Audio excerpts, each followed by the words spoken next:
भी पूजा जाता है, पर गाय का मुख अपूज्य माना जाता है। श्री शिवाय नमस्तुभ्यं। तूने झूठ बोला। श्री शिवाय नमस्तुभ्यं। और ये गाय ने एक बार झूठ नहीं बोला, 2 बार बोला है। एक बार शिव जी के सामने, एक बार राम जी के सामने। गया नदी में राम जी महाराज से दशरथ जी ने पिंड मांगा, और दशरथ जी पिंड मांग रहे हैं और राम जी कह रहे हैं पिताजी मैं आपके लिए पिंड लेने के लिए कल मैं अन्न लेकर आऊंगा।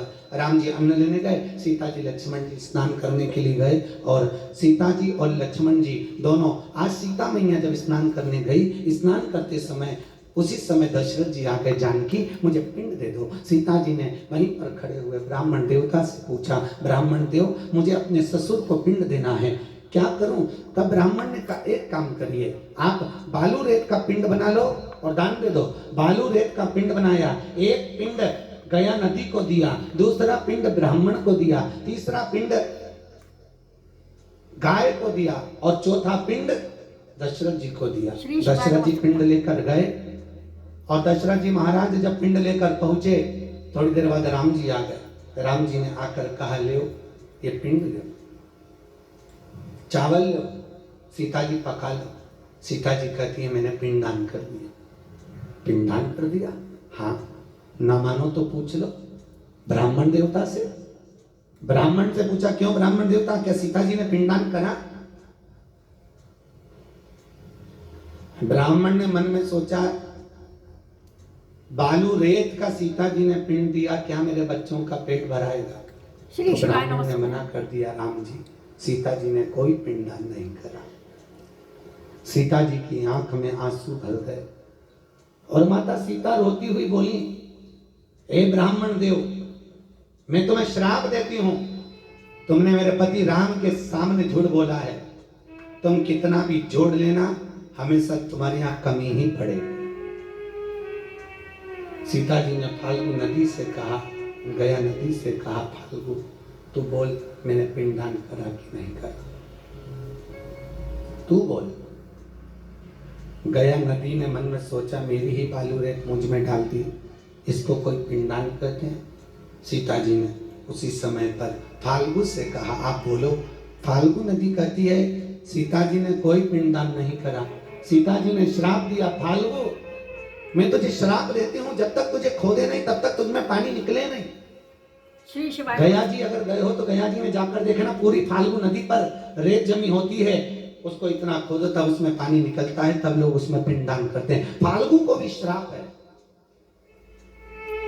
सीता जी ने गौ माता से पूछवाया, गाय ने झूठ कह दिया, सीता जी ने कोई पिंडदान नहीं करा, तो गाय को श्राप दे दिया, तेरा मुख अपवित्र होगा। तब दशरथ जी को बुलाया, दशरथ जी का हाथ फाल्गु नदी के बीच में आया।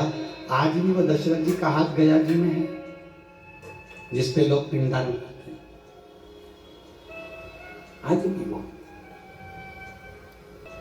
आज भी वो।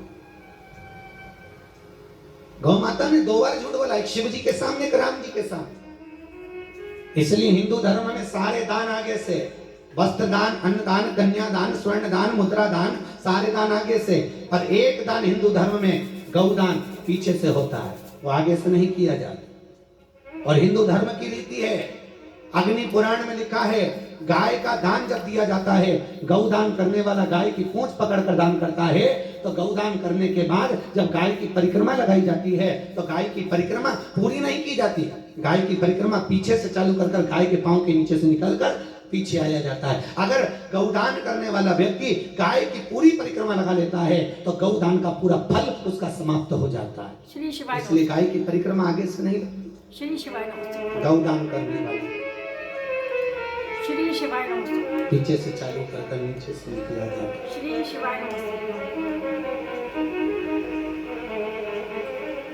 तेरा मुख अपवित्र है, तूने झूठ बोला। हिंदू धर्म में सारी परिक्रमा आगे से, सारे देवताओं की परिक्रमा आगे से होती है, पर हिंदू धर्म में केवल एक गौ माता की परिक्रमा आगे से नहीं, पीछे से चालू होकर पीछे ही समापन होती है। गाय की परिक्रमा कभी आगे से चालू होकर आगे समाप्त नहीं होती, पूंछ से चालू होगी और पूंछ पे ही समापन होगा, क्योंकि इसने झूठ बोला, ये झूठ कह रहे। शिव जी को सत्य प्रिय है, शिव को असत्य प्रिय नहीं है। झूठ ना कहिए, असत्य ना बोलिए। जितना सत्यमय जियोगे जीवन को उतना आनंदित होगा। सत्यमय जियो।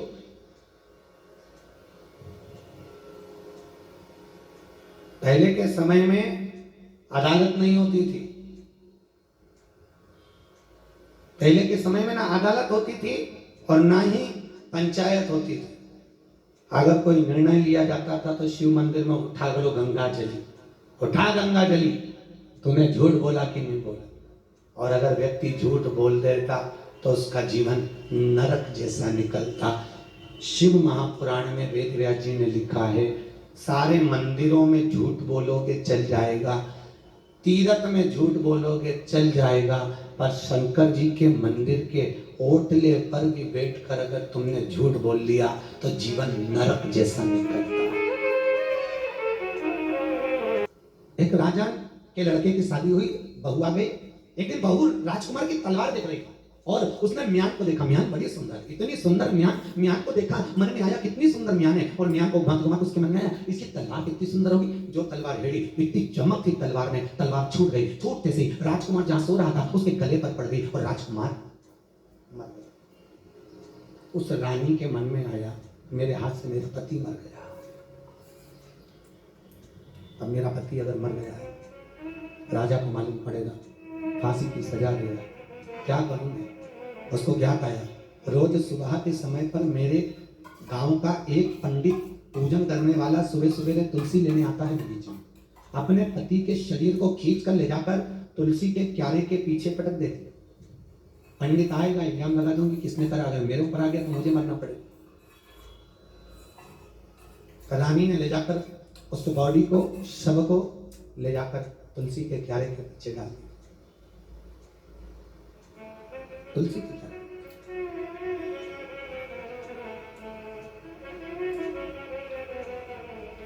सवेरे पंडित जी आए, राजकुमारी चिल्लाकर रोई, अरे मेरे पति को मार दिया, अरे मेरे पति को मार दिया, अरे मेरे पति को मार दिया।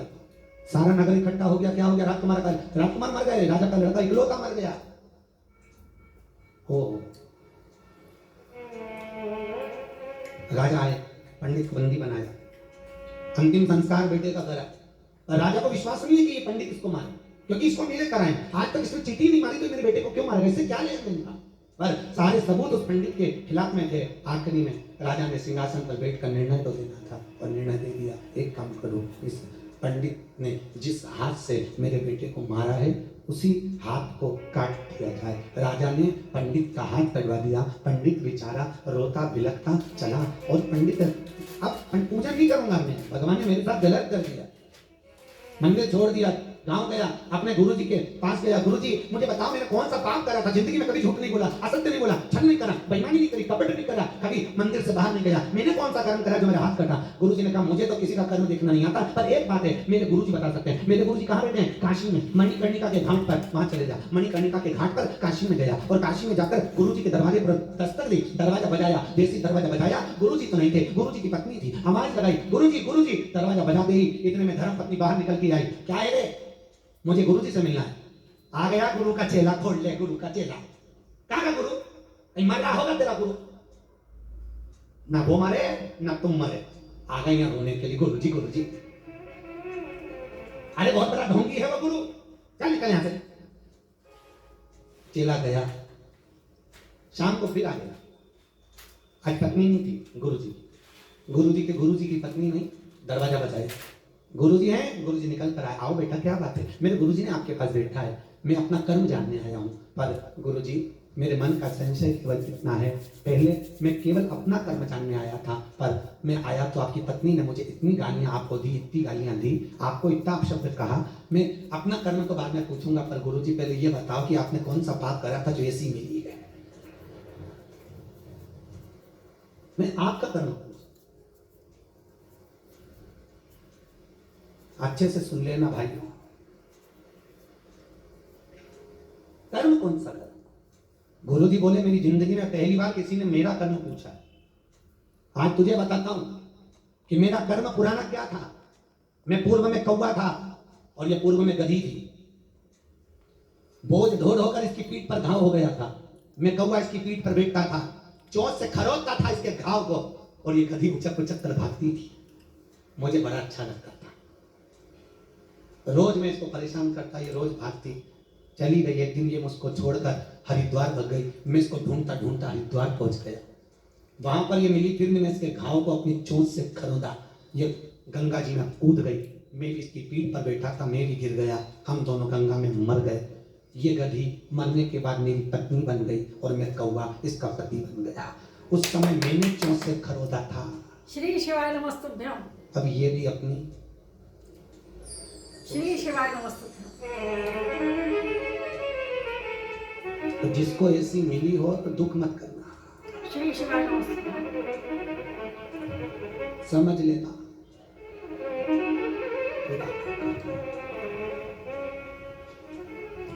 कई लोग बड़े दुखी होते हैं साहब, ये चीजियों बहुत बहुत कई लोग दुख मनाते हैं। गुरुजी मेरी पत्नी ऐसी मिली, गुरुजी मेरा पति ऐसा मिला, मैं दिन भर गालियां देता, आप सब कहता है मेरा पति दिन भर गुस्से में रहता है, इतना चिड़चिड़ करे, इतना चिड़चिड़ करे, ऐसा है। हमारा निवेदन है आज का नहीं है चीजियों। श्री शिवाय नमस्तुभ्यम। तो मर जाएंगे, हमने कहा अभी मर जाएंगे, फिर जन्म मिलेगा, फिर यही मिलेगा, यही भेरूसी। इसलिए अब की बार अच्छे से इसको निभा लो, फिर देखा जाएगा। श्री शिवाय नमस्तुभ्यम। गुरु जी आपका कर्म पूछा, मेरा कर्म बताओ। मैंने कभी झूठ नहीं बोला, धन नहीं करा, बेईमानी नहीं करी, प्रपंच नहीं करा, मैंने कभी अपशब्द नहीं कहा, मैं कभी भगवान को छोड़कर कहीं नहीं गया। इसके बाद मेरा हाथ क्यों कटा? गुरु जी ने कहा सुन, पूर्व समय में तूने एक निर्णय लिया था, तू ब्राह्मण था, संत था, गुरु था, तूने एक शपथ ली थी जिंदगी में कभी झूठ नहीं बोलेगा, सत्यमय जीवन जिएगा।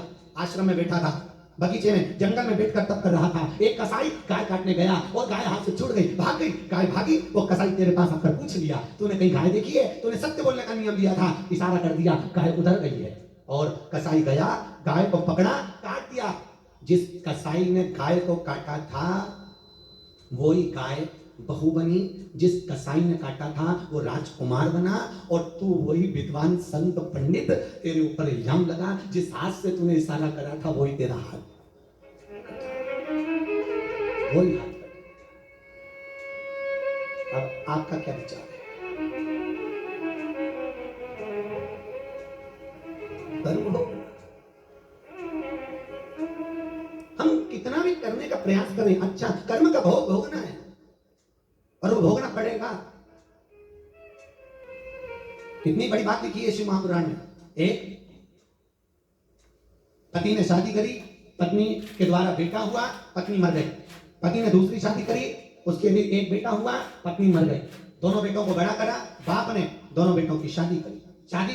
एक बड़े बेटे की शादी कर दी, जो बड़ा बेटा था उसकी शादी कर दी, छोटा वाला कुंवारा रहा। पिता मर गया, पिता मरा, बड़े बेटे ने शादी कर अपनी पत्नी आ गई, पत्नी आई, छोटा भाई बीमार पड़ा।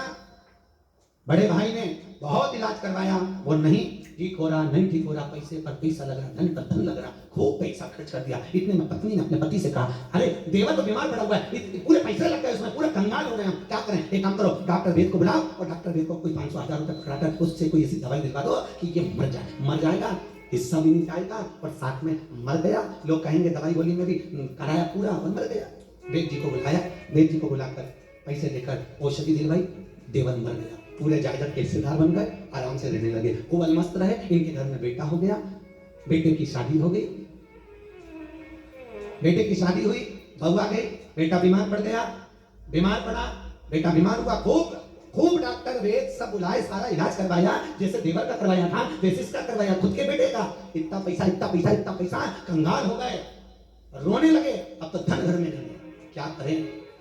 और इतने में जैसे छोटा सा वो बड़ा बेटा जो बीमार पड़ा हुआ था, बाप रो रहा था, पिता रो रहा था, माँ रो रही थी और बाप उठकर जाने वाला था। इतने में पलंग पर पड़े हुए उस बेटे ने कहा, भैया आपका और मेरा हिस्सा पूरा हो गया। इतने में बाप रोया, मैं तेरा पिता हूं, भाई नहीं। उसने कहा, कौन बाप कौन भाई? जितने रिश्ते पृथ्वी पर जन्म लेते हैं ये सब पुराने जमाने का हिसाब लेने के लिए होते हैं। मैं भी हिसाब लेने के लिए तुम्हारा बेटा बनकर पैदा हुआ था, तुमने मेरा हिस्सा खाया था, इसलिए मैं बेटा बनकर अपना हिस्सा पूरा बराबर करवा रहा हूं दवाई गोली में। अब तो केवल कफन और लकड़ी का हिस्सा हो रहा है। अरे तो ये पत्नी ने क्या बिगाड़ा? तेरी पत्नी क्यों विधवा हो रही? रही है, ये पत्नी ने क्या बिगाड़ा? ये पत्नी नहीं है, ये वही डॉक्टर है जिसने मुझे जहर दिया था, वेद दिया था, वही वेद जी है। तो ये क्यों मर रहा है? अरे इसने मुझे जहर देकर मारा था। अभी जो समय चल रहा है, इस समय में पति के साथ पत्नी को सती होना पड़ता है। ये मेरी पत्नी बनकर आया है, इसलिए इसको मैं लेकर जाऊंगा मेरे साथ सती कराकर। हिसाब तो पूरा। हम घर में रहे, परिवार में रहे, नातों में रहे, रिश्तों में रहे, कुटुंब में रहो, कबीले में रहो, अपने परिवार में रहते हुए भी ये सोचना, अगर कोई ने 5 रुपए खा लिए, ये हमारा पुराना हिस्सा था। 50 रुपए ले गया, पुराना हिस्सा था। कहीं भगवान के दर्शन हो गए, पुराना हिस्सा था। पत्नी बेकार मिली, पुराना हिस्सा था। पति बेकार मिला, पुराना हिस्सा था। सास ससुर बेकार मिले, पुराना हिस्सा था। नौज लाए, कर्म का दंड, भाई बेकार मिला, पुराना हिस्सा था। बंधु बेकार मिले, पुराना हिस्सा था। भोगना पड़ेगा मनुष्य शरीर को पाकर। ये शुभ कथा है और बहुत अलमस्त रहकर भोगिए। ये मत सोचना कि मर जाऊं तो भगवान सब पीछा छूट जाएगा। कितने जन्म लेना पड़ेगा इसको भोगने के लिए? बार बार पुनरपि जननम, फिर जन्म लो, फिर मरो, फिर जन्म लो, फिर मरो। तो इससे तो अच्छा एक बार अच्छे से निपटा लो।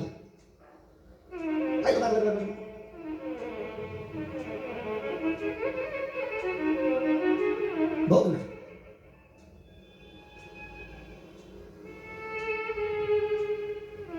अच्छा, बहुत आराम से एक साइड कोने कोने चल रहे हैं, एक साइड कोने कोने चल रहा है और पीछे से गाड़ी वाला आके ठोके चले गया। किसकी गलती?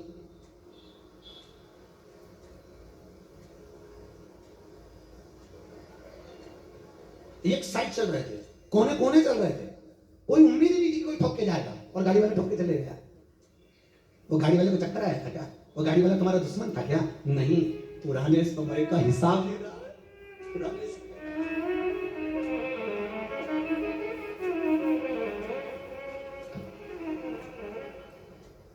मत बोले कर्म कर बंदे वरना पछताएगा।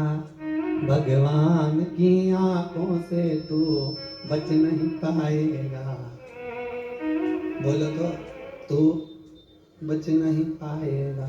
स्वयं सत्य की मूर्त शिव जी के सामने असत्य बोला जा रहा है। ये आकाशवाणी झूठी है। भगवान शिव ने गाय को श्राप दे दिया तो झूठ बोली, तेरा मुख अपूज्य होगा। अपूज्य। आज भी गाय किसी बर्तन को मुंह लगा देती है तो उस बर्तन को 14 दिन गंगा जल भर के रखना पड़ता है, 7 बार राख से मांजना पड़ता है, 3 दिन सरयू जी का पानी उसमें रखना पड़ता है, फिर अग्नि में उस बर्तन को तपा तपा कर जलाना पड़ता है, फिर वापिस गंगा जल रखना पड़ता है, तब जाकर वो बर्तन घर के काम में आता है। झूठ बोला, अपूज। सत्य बोलिए। लोग मरने के बाद बोलते हैं किसी के राम नाम, कितने धीरे से बोलिए, अच्छे से बोल लो। मरने के बाद लोग बोलेंगे तब तक तो मौका ही नहीं मिलेगा। है हम अपन मर गए, मरने के बाद अपन तो अर्थी पे बोले, फिर बोलेंगे कैसे? आज बोल लो, अच्छे से बोलो, राम नाम। सत्य, बिल्कुल सत्य। क्या कई लोग पूछते हैं, महाराज किसी के मरने के बाद लोग उसको लेके जाते हैं तो फूल मखाना और खुला पैसा फेंकते हैं उसके ऊपर, राम नाम। अरे बोलो तो सत्य। के फेंकते हैं। तो ये कहीं लिखा है फेंकने का? हमने कहा गरुड़ पुराण में लिखा है, फूल इसलिए फेंकते हैं श्रद्धांजलि के लिए, मखाना इसलिए फेंकते हैं, मखाना फूला होता है तो पूरा परिवार फूला छोड़कर जा रहा है। पैसे क्यों फेंके जाते हैं? तो हमने कहा वो गरुड़ पुराण में नहीं लिखा, पर हमारे मन से हम इसलिए कह रहे हैं, ये हमारे मन की बात बता रहे हैं कि लोग मरने के बाद पैसा इसलिए फेंकते हैं कि पूरी जिंदगी सुबह 8-8 बजे से लेकर 10-10 बजे तक दुकान पे बैठा दिया, पूरी जिंदगी जोड़ जोड़ के मर गया, अब तेरे बाप ने दम हो तो उठा दे राम नाम। अरे बोलो तो सत्य है। अरे 8 बजे दुकान खोल के बैठा था, रात के 10-10 बजे तक बैठा रहता, ना रिश्तेदारी निभाई ना नातेदारी निभाई, कहीं जाने की फुर्सत नहीं। पति से कहते तुम चले जाओ मैं दुकान संभाल रही, पत्नी ने पति से किया मैं बैठी हूँ तुम जाओ, और पति के तू तो क्या मैं बाद में चली जाऊंगी। ये अपना एक दुकान पे होना जरूरी है। ऐसी कमाई और खुदी के बेटे ने खुद की छाती पे लुटाई, तेरे बाप में दम तो उठा। श्री शिवाय नमस्ते। लट्ठा खो के पड़ा और छाती पे रुपया पड़ा जिसके कमाने के लिए पूरी जिंदगी कमा दी। ना शिव पुराण में गया, ना कभी शिव पुराण में अठन्नी दान करी। ये सब पापीड़ाओं की छाती पे एक का कलदार पड़ा उठा के बताते हैं। श्री शिवाय नमस्ते।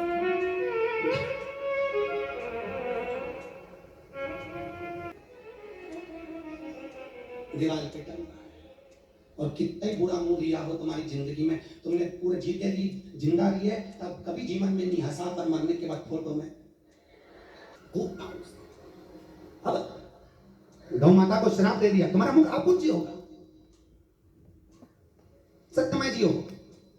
ब्रह्मा जी अभी भी चुप नहीं हुए। ब्रह्मा जी ने कहा आकाशवाणी झूठी है। भगवान शिव ने कहा ब्रह्मदेव। ब्रह्मा जी अभी भी बोल रहे हैं आकाशवाणी झूठी है। शिव जी को क्रोध आ गया, शंकर प्रकट हो गए। शिव जी प्रकट हुए, भगवान भोलेनाथ ने प्रकट होकर अपने पांव के नख को तोड़कर फेंका, उससे काल भैरव को प्रकट कर लिया। काल भैरव जा, ये झूठ बोल रहा है ना ब्रह्मा, इसका सिर काट दे। और काल भैरव ने अपने हाथ की चीटी उंगली का नख तोड़कर फेंका, तो ब्रह्मा जी का सिर कट गया। लुढ़कता रहा वो शीश लुढ़क रहा, वो शीश लुढ़क रहा। और ब्रह्मा जी का वो शीश जो लुढ़का, उससे रक्त की धार बह निकली। अभी भी ब्रह्मा का जो सिर कटा था वो झूठ बोल रहा है, ये आकाशवाणी झूठी है, ये आकाशवाणी झूठी है। रक्त निकल रहा है तो भी झूठ बोल रहा है, और रक्त बह रहा है। और ब्रह्मा जी के सिर से जो रक्त निकला, उस रक्त से एक नदी निकल कर बह गई, जिसका नाम है कर्मनाशा नदी। कौन सी नदी है? भारत की भूमि पर, पृथ्वी पर केवल एक नदी ऐसी है, कर्मनाशा, जो 14 किलोमीटर की लखनऊ से इलाहाबाद के बीच में बहती है, जिसके घाट पर यूपी गवर्नमेंट ने लिख रखा है कि इसमें हाथ मत धोना, पांव मत धोना, यह कर्मनाशा है। इसमें भूल से भी अगर कोई हाथ डाल देता है तो उसके 7 पीढ़ी में किया हुआ उद्यापन, दान, पुण्य, सत्कर्म, व्रत सब खंडित हो जाते हैं। यह कर्मनाशा आज भी लिखा हुआ। भारत की भूमि पर केवल एक नदी है कर्मनाशा, जिसमें कुत्ता भी पानी नहीं पीता, जिसमें पक्षी चोंच नहीं डालता, जिसमें पशु कभी नहाता तक नहीं, जो लखनऊ से इलाहाबाद के बीच में। अगर नेट पर सर्च करोगे तो 20 किलोमीटर बताइए, परशु महापुराण में 14 किलोमीटर की कर्मनाशा, जो ब्रह्मा जी के रक्त से प्रकट हुई। ब्रह्मा जी के रक्त से प्रकट, वो कर्मनाशा नदी का प्रारंभ रक्त से। झूठ बोलने के कारण, असत्य बोलने के कारण असत्य का अभाव।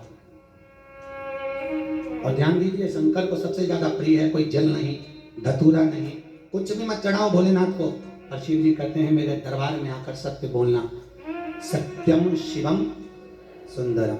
शिव जी के मस्तक पर 3 रेखाएं, देखिए, सत्यम शिवम सुंदरम।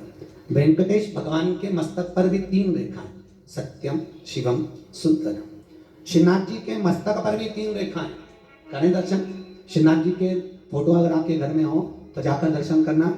ऐसा तिलक श्री जी बाबा को तो ऊपर से लगा है, और श्रीनाथ जी के मस्तक पर सोने की 3 रेखा अलग दिखेगी, सत्यम शिवम सुंदर। और दुनिया के लोगों ने सत्य को मिटा दिया, शिव को मिटा दिया, सुंदर बनने के लिए घिस के एक लगा लिया। हम जिससे सुंदर दिखे वैसा तिलक अपने मस्तक पर याद रखना, तिलक से सुंदरता नहीं है, सुंदरता सत्य से है। सत्य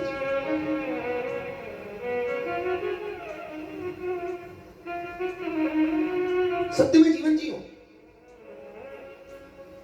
और जितना सत्य आपके जीवन में रहेगा उतना जीवन सार्थक रहेगा। भगवान शिव दयालु दाता कृपालु कृपालनाथ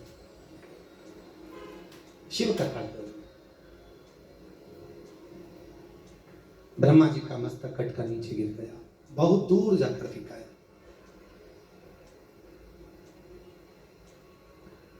असत्य बोलने वाले की गति का वर्णन किया, बहुत दूर फेंका है। भगवान नारायण को दया आ गई, दया की मूर्ति है नारायण,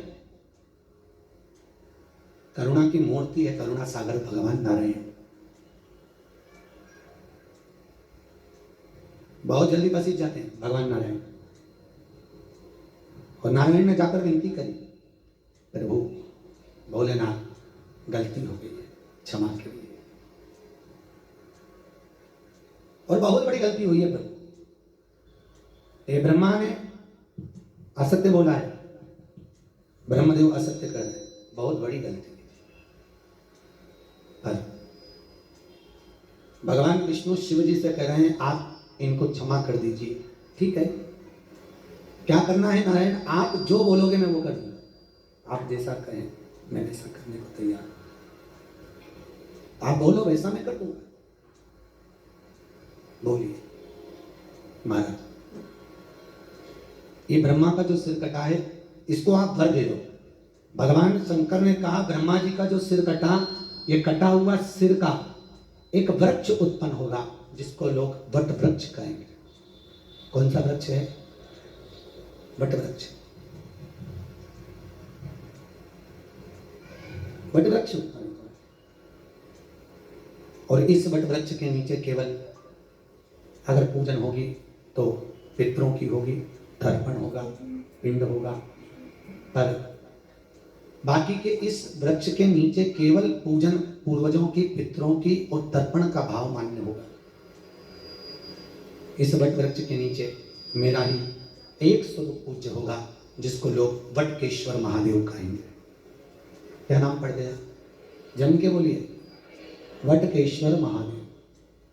बोल वटकेश्वर महादेव की हर हर महा। अच्छी जम के बोले, देव गाड़ी देव, बंगला देव, अच्छी बहू देव, पोता देव। बोलो तो ना, हर हर वटकेश्वर महादेव का। और आज भी नियम है, जिस व्यक्ति की प्रॉपर्टी नहीं बिक रही हो, फ्लैट नहीं बिक रहा हो, जमीन नहीं बिक रही हो, बहुत परेशान हो गए, कोई प्लाट लेके पटक लिया और बिक ही नहीं रहा, तो बड़ के पेड़ के नीचे, बड़ के पत्ते के ऊपर भगवान शंकर का बालू रेत का शिवलिंग बनाइए और बालू रेत का शिवलिंग बनाकर उस पर दही 5 चम्मच चढ़ा दीजिए। क्या चढ़ाना है? केवल दही, ना चंदन चढ़ाना है, ना अक्षत चढ़ाना।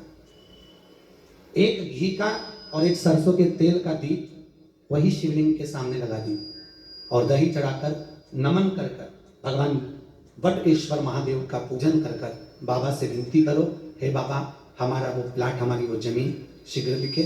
विनती कर कर उसी में से थोड़ा सा दही उठा लीजिए, उसको कटोरी में रख लीजिए, वही दही ले जाकर उस प्लाट में, उस प्लेट में, उस मकान में डाल दीजिए और वटकेश्वर महादेव के उस शिवलिंग को ले जाकर विसर्जन कर दीजिए बहते हुए पानी में। मात्र 3 से 3.5 महीने में जो जमीन, जो प्लाट, जो फ्लैट बेचना है वो बिक जाता है। वटकेश्वर महादेव का इतना प्रमाण कहा गया। वटकेश्वर महादेव, ये वही वटकेश्वर महादेव, वटकेश्वर महादेव, ये वही वटकेश्वर महादेव का प्रमाण वर्णित किया। कहते हैं अगर हमारी दुकान नहीं चलती है, धंधा पानी नहीं चलता, व्यापार नहीं चलता, तो उसके लिए वटकेश्वर महादेव का पूजन किया जाता है। सही व्यापार ना हो, लक्ष्मी कमा नहीं रहे हो, बहुत मेहनत कर रहे हैं, फल 1 रुपया नहीं मिल रहा, अथक प्रयास किया जाए और अगर फल नहीं है तो वटकेश्वर महादेव का पूजन करिए। उसके लिए भी कहा, और उसके लिए हमारे यहाँ वर्णन किया गया, बड़ के पत्ते के ऊपर पीपल का पत्ता रखना पड़ता है और पीपल के पत्ते के ऊपर फिर खाकर का पत्ता, इन तीनों को रखकर बालू का शिवलिंग बनाकर केसर में चंदन घोलकर वटकेश्वर महादेव का अभिषेक करते हैं पानी में घोल, और शिव को चढ़ाकर उसी केसर चंदन का जल और 5 पत्तों में 3 पत्ते जो आपने रखे उसमें से कोई भी एक पत्ता ले जाकर व्यापार वाले स्थान पर उसको रख दीजिए। उसी चंदन में, उसी केसर चंदन में मिला होगा वो पत्ता चिपका हुआ। आपको केवल आपने आज रखा, आपको कल से अंतर मालूम पड़ जाएगा व्यापार कैसा बढ़ता है। अपने आप उसमें सुख का अनुभव होता है, आपको अपने आप उसमें सुख की अनुभूति होती है, फल की प्राप्ति होती है। और वर्णन किया भगवान शिव के द्वारा अलग अलग वेदव्यास जी ने शिवलिंग का प्रमाण दिया। घर में मूर्ति, शिवलिंग, जिस भगवान की हम पूजन करते हैं वो भगवान, वो ठाकुर का स्वरूप कितना बड़ा होना चाहिए। वेदव्यास जी ने कहा जैसे हथेली भूमि को समझो और भूमि पे एक अंगूठे को खड़ा कर लो, बस इतना बड़ा स्वरूप हमारे घर में पूज्य माना गया। कितना बड़ा? अपने हाथ पर, हथेली पर अंगूठे को रखेंगे, बस इतना बड़ा स्वरूप की पूजन हमारे घर में होना चाहिए। अधिक बड़ा शिवलिंग, अधिक बड़ी कोई मूर्ति घर में ना हो। क्यों? जितनी बड़ी घर में मूर्त होती है उतनी उसको सेवा की जरूरत पड़ती है, सेवा की उतनी ज्यादा जरूरत उस मूर्ति को पड़ती है, उतनी ज्यादा उसको सेवा करना पड़ती है। आप जितना जितना बढ़ाओगे मूर्त को उतना उतना सेवा उसमें देना पड़ेगी। हाँ, एक बात का याद रखिए, घर में कभी भी मूर्ति को खोली नहीं रखी। मूर्ति अंदर से पोली होगी तो घर को पोला कर देगी। चाहे वो ठाकुर जी की मूर्त हो, चाहे वो राम जी की मूर्त हो, चाहे वो कृष्ण की मूर्त हो, चाहे वो शिवलिंग हो, चाहे कुलदेवी की मूर्त हो, आदि आदि जितनी भी मूर्ति हम लोग बनाते हैं उस मूर्त को पोला ना रखा जाए। मूर्ति अंदर से ठोस होना चाहिए, और मूर्त जितनी ठोस होगी उतना घर को भी बुलंद, उतना ठोस बना देगी लक्ष्मी से, उतना सुख देगी। और जिसके घर की मूर्ति पोली होती है उसके यहाँ लक्ष्मी टिकती कभी नहीं है, आएगी और जाएगी, लक्ष्मी कभी टिकती है। कई लोग कहते हैं महाराज जी शिवलिंग क्या घर में रख सकते हैं? बिल्कुल रख सकते हैं। कहते हैं जितना घर में रोग बीमारी दुख तकलीफ जो आती है सबसे पहले अगर वो प्रामाणिकता में प्रवेश करती है तो दो जगह पर उस रोग बीमारी को झेला जाता है। एक घर के दरवाजे पर तुलसी के क्यारे पर, और दूसरा घर में जो शिवलिंग होता है उसके ऊपर। ये दो जगह पर रोग बीमारी झेली जाती है, दो जगह पर। इसकी आवाज पढ़ाइए, इसकी रोग बीमारी दुख दर्द इसको वहां झेला जाता है। से भी हो और भाव की सेवा हो, आनंद से हो। शिवलिंग कभी भी खोला ना रखिए। घर में अगर शंकर जी का शिवलिंग है तो नंदी रखना जरूरी नहीं है।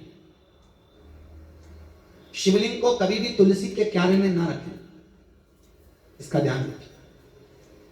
अगर बेलपत्र हो तो शिव जी को चढ़ाएं, नहीं हो तो आसपास बगीचे में जितनी भी पत्तियां पड़ी हों, पेड़ पौधे लगे हों, उनकी पत्तियां तोड़ तोड़ के भगवान को चढ़ा दें। उनकी पत्तियां शिव जी को चढ़ा दें, स्वीकार। भगवान शंकर पे चढ़ा हुआ जल, शिव जी को समर्पित जल कभी भी तुलसी के क्यारे में न डालें, इससे काल सर्प दोष होता है। प्रयास करना सावन के महीने में एक दिन कावड़ लेकर जाना। कावड़ से मतलब ये नहीं है कि कंधे पर आप लकड़ी बांध कर ले जाएं। कावड़ का मतलब शिव महापुराण में कहा गया, दोनों हाथ में पानी भर लो, कलश रख लो, और वो दोनों हाथ को भरकर भगवान शिव के मंदिर में ले जाकर दोनों जल को एक साथ चढ़ाइए। जब जल चढ़ा उस समय पर अपने मन में जो कामना हो वो शिव को समर्पित करिए। इसको कांवड़ की महत्वता कही। कांवड़ वो नहीं कि बहुत दूर से डंडे में बांध कर ला रहे हो और फिर बहुत पैदल चलकर शिव को चढ़ाने जा रहे हो। भगवान की कांवड़ की महत्वता का प्रमाण है, अपन अपने घर से जल को लें, दो हाथ में भरें और ले जाकर समर्पित करें। वो मूल होता है। कई लोग बड़े बहुत ज्यादा दुखी होते हैं, उनसे भी निवेदन है, बहुत तकलीफ है ना, कहीं मत रोने जाना। अगर दुख है, बहुत ज्यादा दुख है, कोई पैसा खाकर भाग गया, कोई पैसा ले गया, डूब गया, कर्जे में पड़ गए, बहुत कर्जा है साहब, रुपया नहीं है गुरुजी, कहां से चुकाएंगे, लोग पीछे पड़े हुए हैं, कई लोग सुसाइड कर रहे हैं कर्जे के जगह। कुछ मत करो, शिव की आराधना करो। प्रत्येक दिन अगर ज्यादा तकलीफ है तो प्रत्येक दिन जाइए शिव मंदिर के पीछे बैठकर मक्खन का शिवलिंग बनाइए, उस मक्खन के शिवलिंग का पूजन कर कर पानी में विसर्जन कर दीजिए। आपका व्यापार खुद चलने लगेगा, क्योंकि व्यापार चलेगा तो आप कर्जा चुकाओगे, पैसा कोई देगा तो है नहीं। प्रतिकृति कर्जा मुक्ति के लिए लोग कहते महाराज हम यज्ञ कर लिया, हम अनुष्ठान कर लिया, हमने ये कर लिया, हमने वो कर, कुछ मत करिए। आपके कर्म को आपको स्वयं काटना पड़ेगा। आपके कर्म को कोई पंडित नहीं काटेगा। कोई कह दे कि हम महामृत्युंजय का पाठ कर देंगे आपका रोग मिट जाएगा, हम महामृत्युंजय का पाठ कर देंगे आपका ये कष्ट मिट जाएगा, हम महामृत्युंजय का पाठ कर देंगे, हम ये वाला अनुष्ठान कर देंगे आपको ऐसा हो जाएगा, बिल्कुल गलत है। आप तो स्वयं खाओगे तो स्वयं का पेट भराएगा। हम ये व्यासपीठ पे शिव पुराण के अंतर्गत असत्य नहीं कहेंगे, आपको सत्यता का प्रमाण कहेंगे। पंडित जी कहें कि हम ये कर देंगे आपका ऐसा हो जाएगा, हम ये कर देंगे आपको, आप ये वाला अनुष्ठान हमसे करो, आप खाओगे आपका पेट भराएगा, आप स्वयं करोगे आपको फल मिलेगा।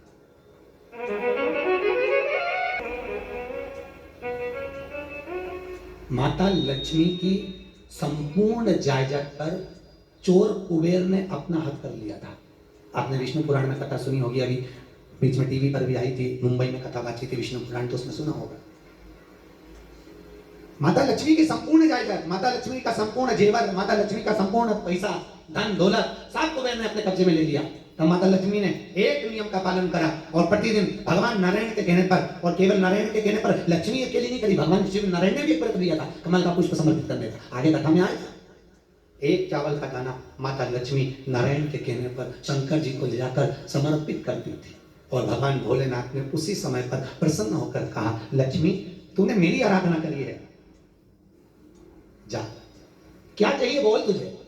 लक्ष्मी कहती है नाथ, आपको लोग विश्वनाथ कहते हैं, आप विश्वनाथ का मतलब भरण पोषण करने वाला, नाथ का मतलब मन में, पर भरण पोषण करने वाला, देने वाला, लुटाने वाला, आपको लोग नाथ कहते हैं। जैसे जगदीश में भगवान को कहते हैं जम के बोलो। श्री शिवाय जगन्नाथ, नमस्तुभ्यम। नाथ का मतलब भरण पोषण करने वाला, लुटाने वाला, देने वाला। श्री शिवाय नमस्तुभ्यम। आपको लोग विश्वनाथ कहते हैं। नाथ, आप करुणा करिए, मेरी संपूर्ण जायदाद वो कुबेर ने अपने कब्जे में ली है।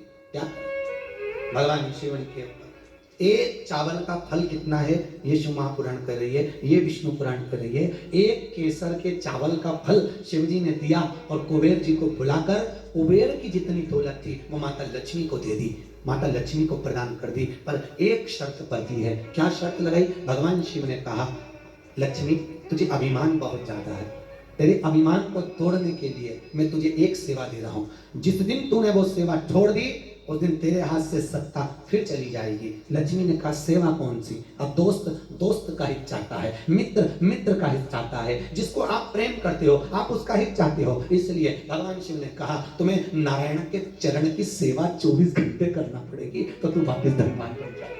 हटती नहीं है, हटती नहीं है, बिल्कुल नहीं।